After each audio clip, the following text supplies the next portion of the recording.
এটা হলো নগদ $1000। আর যদি তুমি কোনো কারণে এত টাকা হঠাৎ পেয়ে যাও কোনো বাধা ছাড়াই, তাহলে তুমি কিভাবে খরচা করবে? ঠিক আছে, কিন্তু উগান্ডাতে বসবাস করা কয়েক হাজার মানুষ এটাকে অন্যভাবে খরচা করবে। এখানে বসবাসকারী বেশিরভাগ মানুষের দৈনিক রোজগার $1 থেকে $2, যার মানে হলো শিক্ষা পাওয়ার জন্য, ব্যবসা শুরু করার জন্য, পর্যাপ্ত স্বাস্থ্য সেবা পাওয়ার জন্য, এমনকি বিদ্যুৎ পাওয়ার জন্য এটা একেবারেই যথেষ্ট নয়। কিন্তু আমি মনে করি এর সমাধান খুবই সহজ, এই টাকা দিলেই সমাধান হয়ে যাবে।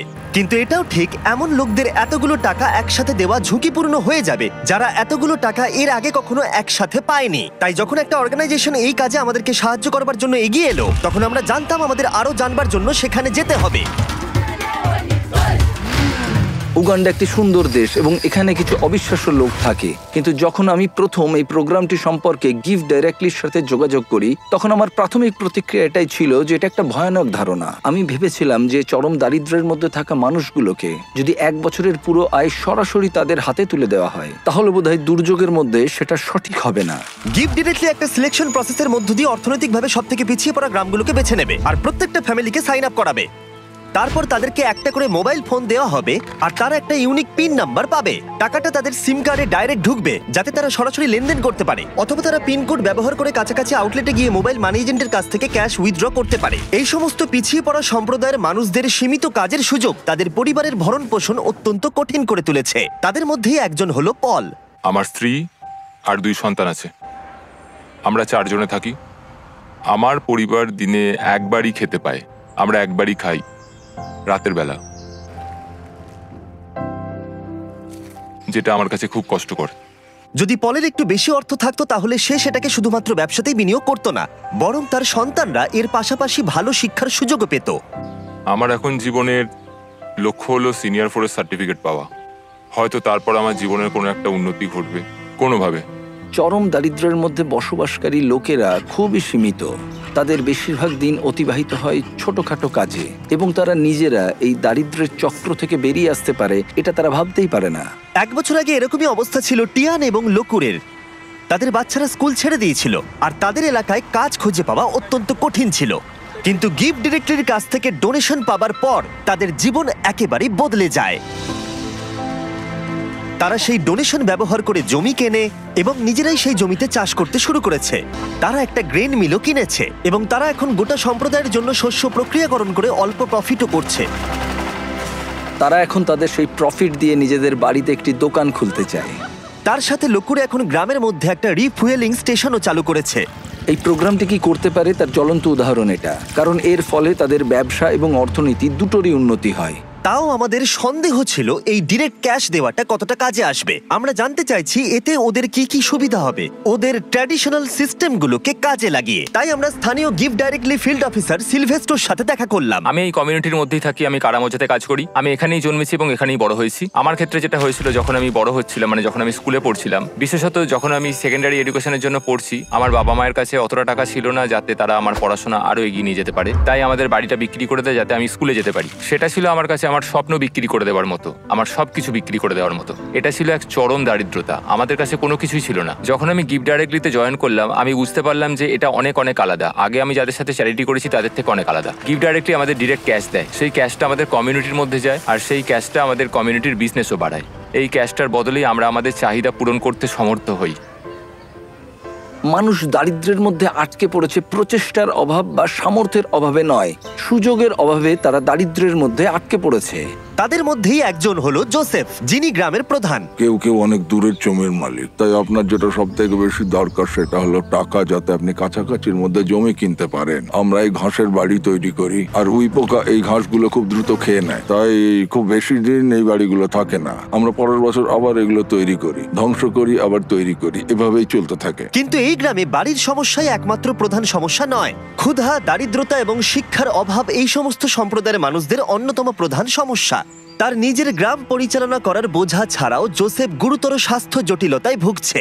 কয়েক বছর আগে তার স্ট্রোক হয়েছিল, যেটা তাকে দুর্বল করে দিয়েছে এবং তার কাছে পর্যাপ্ত অর্থ না থাকায় সে প্রয়োজনীয় ওষুধও কিনতে পারছে না। জীবনযাপন এখানে সত্যি খুব কঠিন। আমি বাঁচবো কিনা আমি জানি না, আমি সত্যিই জানি না, কারণ আমার যে রোগটা হয়েছে সেটা খুবই কঠিন।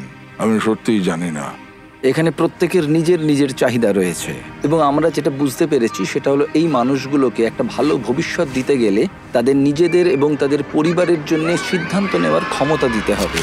তাই আমরা ঠিক করেছি গিফট ডিরেক্টলির সাথে যুক্ত হয়ে এই গ্রাম এবং আশেপাশের 300টি পরিবারকে অর্থ অনুদান করে সাহায্য করব তাদের উজ্জ্বল ভবিষ্যতের জন্য। তাই যখন গিফট ডিরেক্টলি টিম গ্রামগুলোর চূড়ান্ত তালিকা প্রকাশ করছিল, যেটা করতে সারাদিন সময় লাগবে, তখন ড্যান এবং ড্যারেন গ্রামটা ঘুরে দেখলো, যেখানে তারা ছুরি ধার দেবার যন্ত্র দেখতে পেল। তোমার কি মনে হয় এটা আমরা আরো ভালো করতে পারবো? হ্যাঁ, আমার মনে হচ্ছে আমরা ভালো করব। এই তো, তুমি পারবেই। এই তো এইভাবে। হ্যাঁ,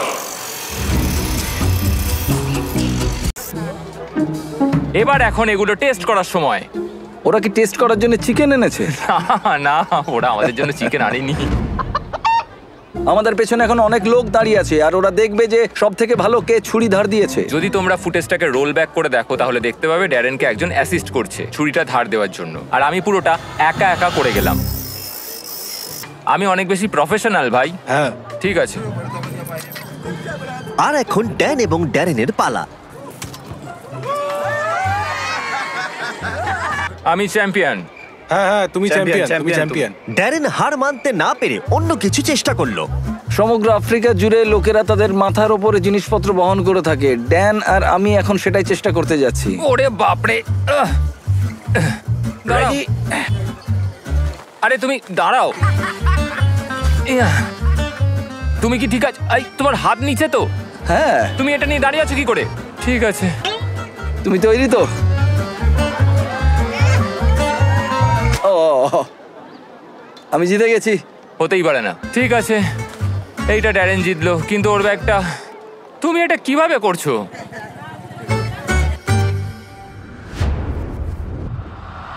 পরের দিন সকাল ছিল ডিস্ট্রিবিউশনের সকাল। এখন সেই মুহূর্তটা এসে গেছে।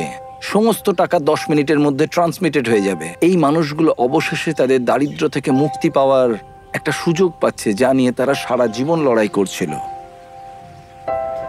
কিন্তু গ্রামের মধ্যে জোসেফ ছিল সবচেয়ে বেশি উদ্বিগ্ন, কারণ তিনি জানতেন এই অনুদানটি তার এবং তার পরিবারের জীবন কতটা বদলে দেবে। এটা ছিল সেই মুহূর্ত যার জন্য তারা অপেক্ষা করছিল। তাই গোটা সম্প্রদায় ছিল নার্ভাস এবং এক্সাইটেড।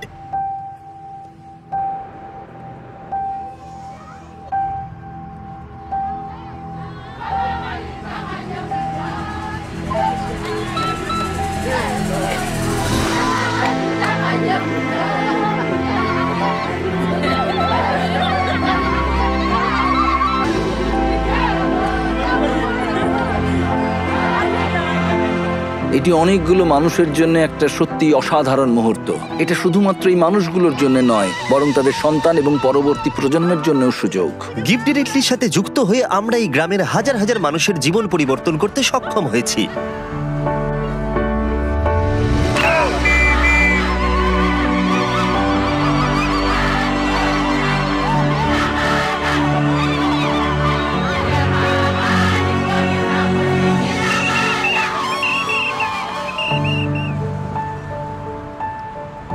টেক্সট মেসেজ পাওয়ার পর এখন সময় তাদের টাকাগুলো উইথড্র করবার।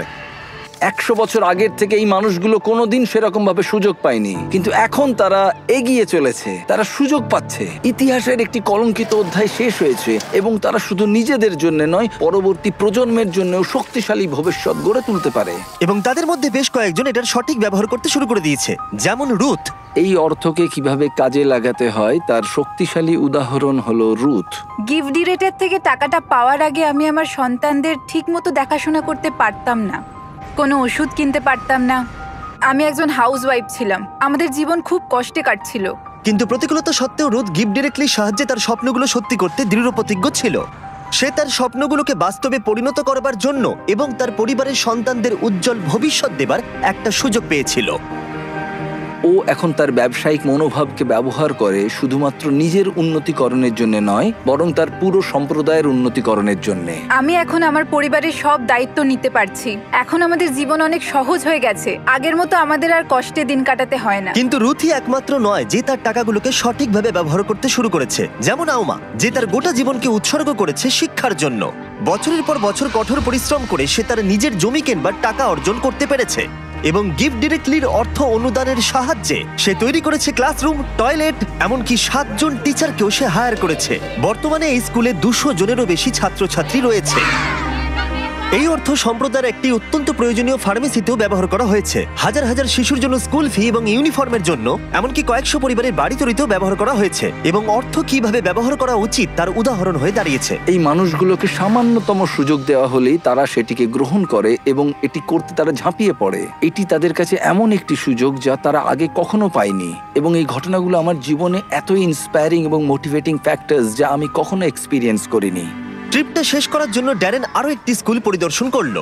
গিফট ডিরেক্টলির অনুদানে 1 সপ্তাহের মধ্যে শিক্ষার্থীর সংখ্যা গিয়ে দাঁড়িয়েছে 650 থেকে 980, কারণ তাদের প্যারেন্টসরা এখন সক্ষম স্কুলের ফি দিতে এবং ইউনিফর্ম কিনতে। Little children, little children, obey your parents, little children, little কিছুক্ষণ আগেই মেঘের আওয়াজ শোনা যাচ্ছিল। আসলে সবেমাত্র বৃষ্টি শুরু হয়েছে। বাচ্চারা গান শুরু করতেই মেঘ মুছে গেল এবং আকাশ এখন উজ্জ্বল। এটা একটা খুবই আশ্চর্যজনক অভিজ্ঞতা ছিল। গিফট ডিরেক্টলি প্রমাণ করেছে যে আমাদের প্রাথমিক ধারণা একেবারেই ভিত্তিহীন ছিল। আমাদের এরকম নতুন অনেক আইডিয়া আছে যাতে আমরা সবাই মিলে একটা সুন্দর ভবিষ্যৎ গড়ে তুলতে পারি। কিন্তু প্রয়োজন আরো অনেক। তাই আমরা গিফট ডিরেক্টলির সাথে অর্থ অনুদান দিতে মাত্র 1 মাইল দূরে আরেকটা গ্রামে গেছিলাম।